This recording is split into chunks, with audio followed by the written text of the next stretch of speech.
Hey guys, this is Dr. Sangeeta and welcome back to another lecture of Dental Pathshala. This is Dr. Sangeeta with you for another lecture on dental bleaching. So dental bleaching is like our ordinary bleaching. As we bleach our face, it lightens the color. So this is the same way this dental bleach lightens the color of the tooth, and bleaching can be done either in the dental clinic as well as bleaching can be done at home. So today's video we are going to talk about dental bleaching, and let's jump into it.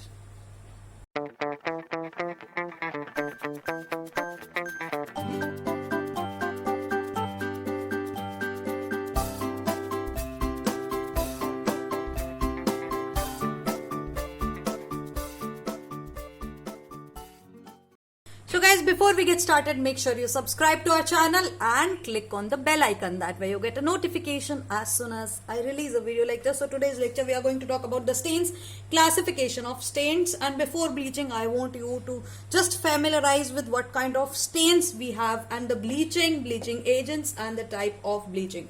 So starting with the stains are basically the stains as we talk about a stain in our cloth. Like most of the time when we are going out and we are out for a play and then we come back home, then our mom asks that where did you get this stain, and all our clothes are dirty. So stain is like the same way. Stain is like a discoloration in the change in the color. So this stains, dental stain, are like discoloration or change in the color of the tooth. So we have a classification of stains. So according to Nathus has given N1, N2 and N3 kind of stain. So Nathu classification, N1 is when the color of the tooth, when the tooth discoloration is same as the agent color. Excuse me, our dog also, he wants to remove all the stains out of his tooth. So N1 is the stain, N1 is the discoloration of the tooth and which is same as the color of the agent. Suppose our stain of a coffee is brown and the teeth also get brown color, discolored. So as the color of the agent is the color of the tooth discoloration. N2 is when the tooth discoloration is not the color of the agent. This is N2. And N3, it says that is colorless. So the compound which is staining is colorless, and this compound has something known as pre-chromogen. This pre-chromogen binds to the tooth and causes discoloration. We'll be talking about the mechanism of action also of bleaching, then you will come to know how this bleaches is effective. Now talking about the classification, this one is the first classification which was our Nathu stain. The next classification is based on the location.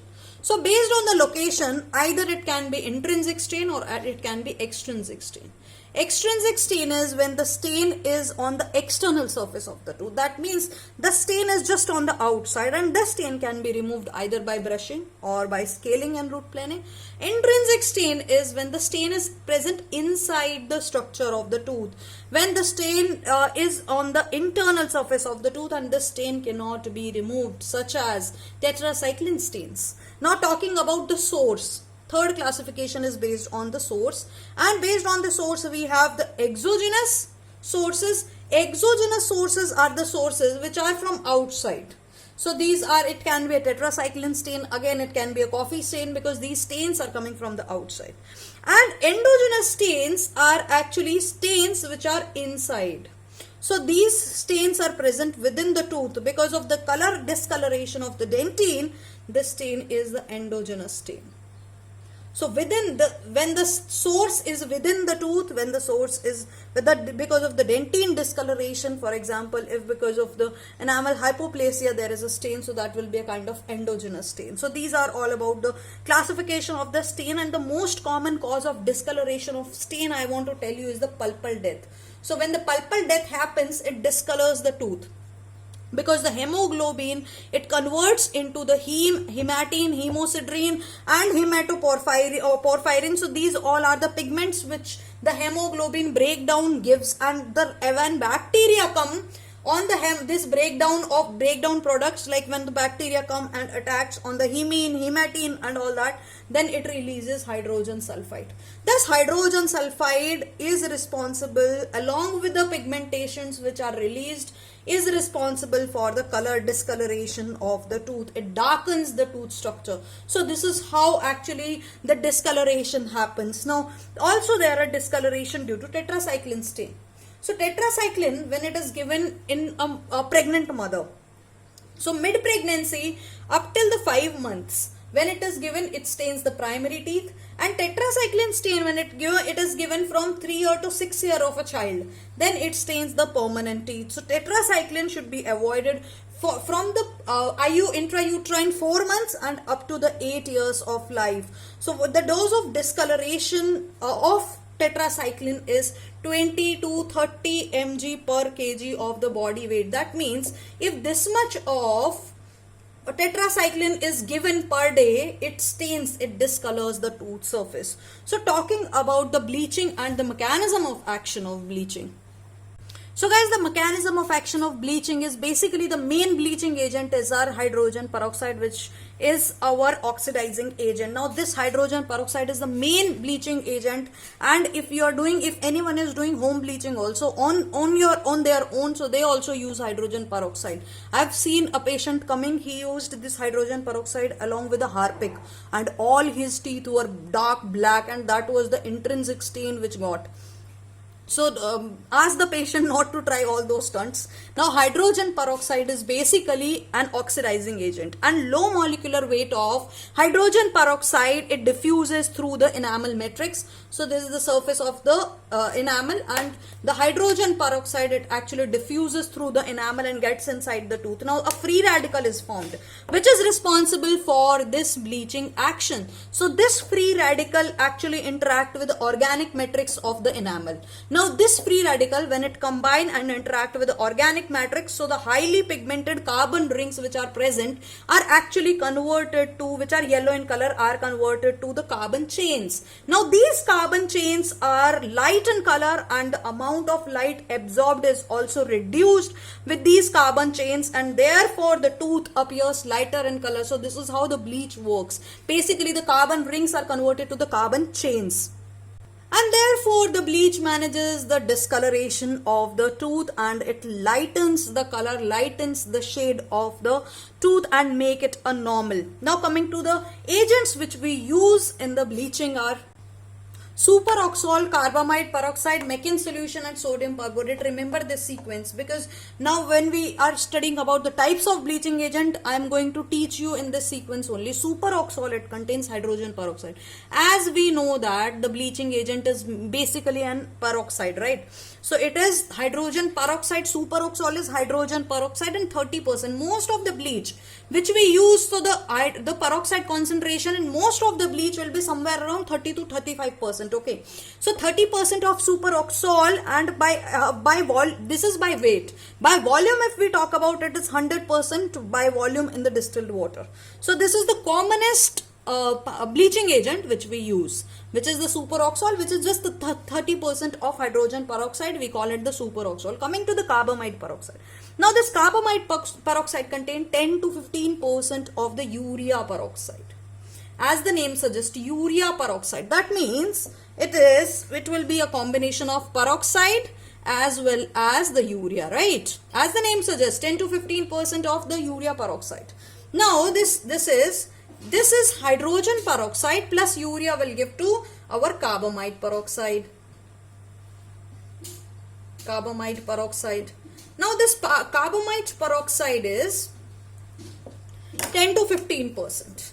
Now of this 10%, suppose we are taking this 10%, of this 10% we have 3.6% of the hydrogen peroxide and 6.4% of the urea. Okay, so out of this 10%, suppose this is the 10% in total, and out of this 10%, basically 36 percentile is the carbamide is the hydrogen peroxide, and somewhere around 64% is our urea in this carbamide peroxide. So this carbamide peroxide, 10% it disintegrates to give the hydrogen peroxide as well as urea, and the hydrogen peroxide is basically an active compound, and it is responsible for it because it releases the free radical, so it is responsible for the bleaching action. And this urea is basically the inactive compound, and it maintains the pH, it maintains the alkaline environment for the action of potential action of the hydrogen peroxide. So it maintains a pH of somewhere around 8, and also in this carbamide peroxide an agent, thickening agent can be added in order to maintain the flowability of the compound, and it is the carbopol. So carbopol can be added for thickening action of this carbamide peroxide. So till now, I'm sorry, I have just rubbed the sodium peroxide. So till now we have studied our carbamide peroxide 10 to 15% and superoxole, which is 30% of hydrogen peroxide. Now the next one is our Mechan solution. Now Mechan solution is an important solution. Again, it can be asked for 2 marker also. So we'll be studying two things. So one is the Mechan solution. Also we'll be studying the advancement or modification of the Mechan solution. First, coming to the Mechan solution. Now the Mechan solution contains three things. Okay, these are 0.5% ether. So ether is our anesthetic part, right? So it just removes the debris. That is why the concentration is very less. And of course, we cannot go without any hydrogen peroxide. So 30% is our hydrogen peroxide, right? And 36% we have, see in this 36% was hydrogen peroxide, and the 36% in this we have is the HCl, hydrochloric acid. Now this Mechan solution, see, suppose this ratio you have to take 1 part of the anesthetic, 5 part of the hydrogen peroxide, and 5 part of the HCl. See, this is the how this Mechan solution is made. So 1 part is, suppose for example, if you are taking 1 ml, suppose you are taking 1 ml of hydrogen peroxide, so you are taking also 1 ml of HCl. So you are taking 1 ml of HCl, 1 ml of hydrogen peroxide. Now this is only the 1 out of 11, right? So this is going to be 0.2 ml. So can you like realize what I'm talking? Can you understand what I'm talking is 1 part of the ether, 5 parts of the hydrogen peroxide, and 5 part of the HCl makes the Mechan solution. So if I take 5 part, means if I take 1 ml, so that hydrogen peroxide will also be 1 ml because the same quantity we are taking, and ether is only 1 by 11 it will be. So out of 11, 1 part is the ether.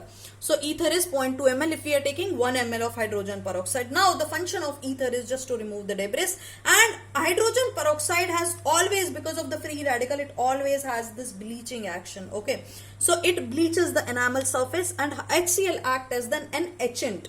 So it acts as the etching of the enamel. Now we also have something known as modified Mechan solution. So modified Mechan solution has only hydrogen peroxide and sodium hydroxide. Now the sodium hydroxide is taken in the 20%, and this hydrogen peroxide, always hydrogen peroxide concentration for bleaching will be around 30 to 35%. So we take hydrogen peroxide for 30%. Now this sodium hydroxide is actually highly alkaline, so it dissolves the enamel at a slower rate. So this is less acidic. This modified Mechan solution is less acidic if we compare with the Mechan solution. So the next one is our sodium perborate. You have to remember the sequence I'm telling you, because the next, when we are reading about the types of bleaching agent, the sequence is like you can just, in a piece of cake, you can just remember, if you are remembering the sequence, so you can just remember the types and which type of agent we are taking in which type of bleaching. So the sodium perborate, okay. The last one is our sodium perborate. So the sodium perborate is actually a white powder. It can be in the monohydrate, trihydrous, or tetrahydrate form. So this is about the bleaching agents. We have studied the superoxole, 30% hydrogen peroxide. Carbamide peroxide is 10% of urea peroxide. So it contains the urea as well as hydrogen peroxide. Mechan solution is ether, hydrogen peroxide as well as HCl, and modified is the hydrogen peroxide plus sodium hydroxide. Now talking to the about the types of bleaching. So guys, types of bleaching are the vital bleaching and the non-vital bleaching. Now vital bleaching is when we are doing bleaching in a vital tooth, when we are doing bleaching in a living tooth. So it can be either in the office or the bleaching can be done at home. Also for non-vital tooth, it can be done at the home or in the office. So talking about now if you remember the sequence, now talking about in office bleaching is the power bleaching, wherein for first starting from the first agent, the agent we first studied was our superoxole, right? So superoxole is used for power bleaching. The next agent which we studied was our carbamide peroxide. Carbamide peroxide. Okay, so we are going in the same sequence. Can you see this? This is the reason I have told you that you have to remember the sequence. Now the next one we studied was our, after carbamide peroxide, after that we studied Levedon-Meccan solution. After that we studied the sodium perborate. So talking about each and every type of bleach, let's talk about the power bleach first. So guys, coming to the vital bleaching, the first one we have is the power bleaching. For power bleaching, we use 30 to 35% of hydrogen peroxide, which is our superoxole. So basically, because we are using so high concentration, so that's the reason we have to use rubber dam in order to protect our soft tissues. And this power bleaching, it causes, basically these vital tooth bleaching itself, it causes dentinal hypersensitivity. So the tooth are more sensitive. 50% of the patient complain of the tooth are sensitive to the hot and cold food items. So also there is a damage to restoration because we are using so high concentration of hydrogen peroxide. No, so therefore the composite is also discoloring. Amalgam is also releasing the mercury. So basically also because of these pulpal enzymes, there is also penetration of hydrogen peroxide into it. So also the teeth should never be anesthetized. So if you are doing the vital bleaching, never ever give LA before doing the bleaching, because otherwise the patient cannot tell. If the patient is having a burning sensation, he can't tell because you have already anesthetized the tooth. So because you are using so high concentration, no, so that's why don't use LA before doing the bleaching, and always use one arch first. Suppose and specifically the maxillary arch is preferred first because of the aesthetic reasons, because if you do both the arch together, then there is no reference. You cannot tell that this shade you have done. So whatever bleaching you are doing, you have to use only first arch, maxillary arch first. Never do both of the arches, because otherwise the reference will be lost. So basically this vital bleaching causes dentinal hypersensitivity and also periapical periodontitis. Now coming to the next one, home bleaching. This home bleaching was given by Haywood and Heyman. So this is also known as the dentist prescribed home applied bleaching. See, because bleaching is done at the home, okay, and we are making trays. So we are making trays like a night guard, custom made trays for each patient. So we are making nitrite trays same as the night guard. So this is why it is also known as the night guard method of bleaching or night guard bleaching, because we are making trays as night guard, custom made trays of 0.5 to 0.75 millimeter thickness, and we are giving the bleaching to the patient and we are asking the patient to wear it at night. So this is the night guard bleaching. It can be worn in the daytime also, but preferable is the night time, and we ask the patient to wear it for, if he is wearing in the daytime, then 6 to 8 hours for per day for 3 weeks, and if the patient is wearing in night time, then 8 to 10 hours in the night for 1 to 4 weeks. Basically this night guard bleaching or dentist prescribed home applied bleaching, because this bleaching is done in the home itself, that is why it is come under the home. And this bleaching has also some adverse effect. This carbamide peroxide, the agent which we are using in the night guard bleaching, it discolors the acrylic crown. So if any temporary crown is present, basically specifically if the acrylic crowns are present, they will turn this clear acrylic to yellow orange color. So this is the reason we use bisacrylic temporary crown for that. And also all these vital bleaching has one common side effect, which is the hypersensitivity. So hypersensitivity, if the patient is having vital tooth and if you are doing the bleaching, then patient will complain of hypersensitivity. So it's better you tell the patient before itself that he may have hypersensitivity. But they are so, nowadays people are so they are so fascinated about having the white teeth, so they are least bothered about hypersensitivity or any enamel damage. They just want the white teeth. Now coming to the next one in the non-vital teeth. Non-vital teeth means RCT treated teeth. Okay, this is done in the RCT treated teeth, and first one we have is the walking bleach. Now why do we call this walking bleach? Because the patient walks out of the clinic. As we put something inside the tooth, we put this bleaching agent inside the tooth, and the patient walks out with that substance, with that bleaching agent in the tooth, and walks out of the clinic, and it start doing its action. It's like, it's like you are putting something inside the tooth, and slowly it is bleaching the tooth. So when it is doing its work, when the patient is at home, sleeping, working, so like that, it is given by the nutmeg and poi, and the material which we use, the bleaching agent which we use, is the sodium perborate. Now the sodium perborate can be used with two things. It can be either used with the saline, or it can be either used with the hydrogen peroxide. Now hydrogen peroxide, if you are using sodium perborate with the hydrogen peroxide, there is one thing I want to tell you. If the patient, because this tooth is RCT treated, and now this tooth is RCT treated, if you want to give the composite restoration, suppose this RCT treated is the anterior tooth. Patient's anterior tooth is discolored because of the pulpal damage. Okay, now this anterior tooth is discolored, and it is converted to something reddish color. Okay, suppose this tooth is discolored. Now you have to do the root canal treatment, as well as you want to convert this tooth to its normal position. So you will do a non-vital bleaching. Now when you are doing this non-vital bleaching, if you are using sodium perborate plus hydrogen peroxide, because of this hydrogen peroxide, you cannot use the composite restoration immediately. You have to either wait for 3 weeks, or you have to put some antioxidants such as catalase. So let me tell you how it works. What is the mechanism of action for this home walking bleaching? So what is done is, first of all the tooth is RCT treated. Okay, so the tooth is RCT treated. Okay, then you remove GP. So this tooth is, suppose, RCT treated. Okay, now you remove from the cemento enamel junction, you remove 1 to 2 millimeter of the GP apically. So you remove the GP 1 to 2 millimeters from the CJ, and you place a barrier here, so that the bleaching agent which you are going to put is not going inside the root canal. So you are placing a barrier. Barrier can be made up of resin modified GIC, and this barrier, minimum thickness of this barrier should be 2 millimeters. So this barrier, actually barrier means it is protecting, so it is preventing the bleaching agent to go inside. So the sodium perborate, as well as either hydrogen peroxide or sodium perborate plus saline, it is dissolved, because the sodium perborate is powder. If you remember, I told you this is white color powder. So this powder is mixed and a paste is formed. Now this paste is packed into the pulp chamber, and it is sealed with a cavite. Now this cavite, it should be, the layer of cavite should be minimum 3 to 4 millimeters.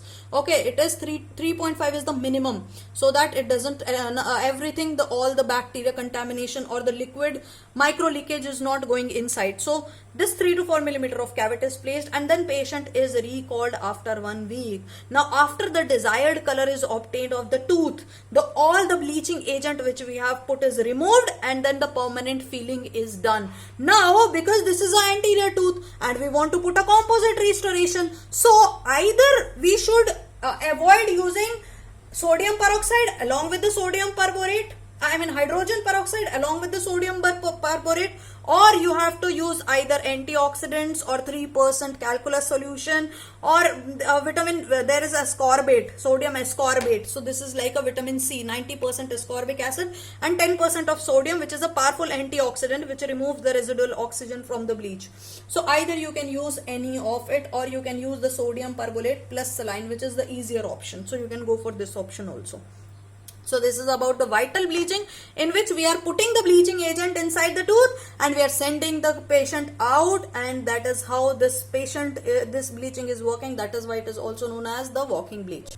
Now next one is the in office for non-vital teeth is the thermocatalytic bleaching. This thermocatalytic bleaching is basically, we are using 30% of the sodium 30% of the peroxide. Now this peroxide is heated, is heat activated, and 30 to 35% is used and agitated with the heat wand. So the side effect of non-vital bleaching is our cervical abrasion.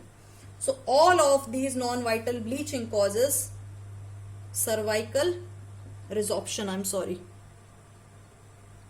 So it causes cervical resorption. Because shooting lot of videos, nowadays, like most of the time is spending on either making notes and shooting, so I don't know what I'm talking about. So this is the cervical resorption. So it causes, the non-vital bleaching causes cervical resorption, and the vital bleaching causes dentinal hypersensitivity. And if we talk about regarding the pulp, then it causes periapical periodontitis. So it causes periapical periodontitis, but majority of the cases it causes hypersensitivity, which is more than 50%. So this is about bleaching. I hope that now you are clear with the bleaching, and it is actually easy. See, in office, home, and then in office. So you are starting from the office vital and ending in office non-vital. So power bleaching, night guard. Now you know that this is power bleaching. That means we are using high concentration of high concentration of hydrogen peroxide. That is why power name is there. Night guard means this is used as same as the night guards. So the patient is wearing these tray either in the daytime or in the night time. Walking bleaching is we are putting this bleach inside the tooth and patient is walking out. Thermocatalytic bleaching is thermo. That means we are heating this sodium. Hydrogen peroxide, I'm sorry. So the bleaching agent for power bleach is our hydrogen peroxide, 30 to 35% of hydrogen peroxide, which is also known as superoxole. For night guard, it is carbamide peroxide. For walking bleach, it is sodium perborate. So like that we have covered, and also we have covered Meckin solution in this video. So guys, this is about the bleaching. I hope that you have enjoyed today's video, and if you feel that you have learned something new today, then go ahead and hit the comment box and the like button, because it motivates me to put videos for you every day so that you can learn every day, and because this help me to help you for your exams and help you for your career and knowledge while you stay at home with your family.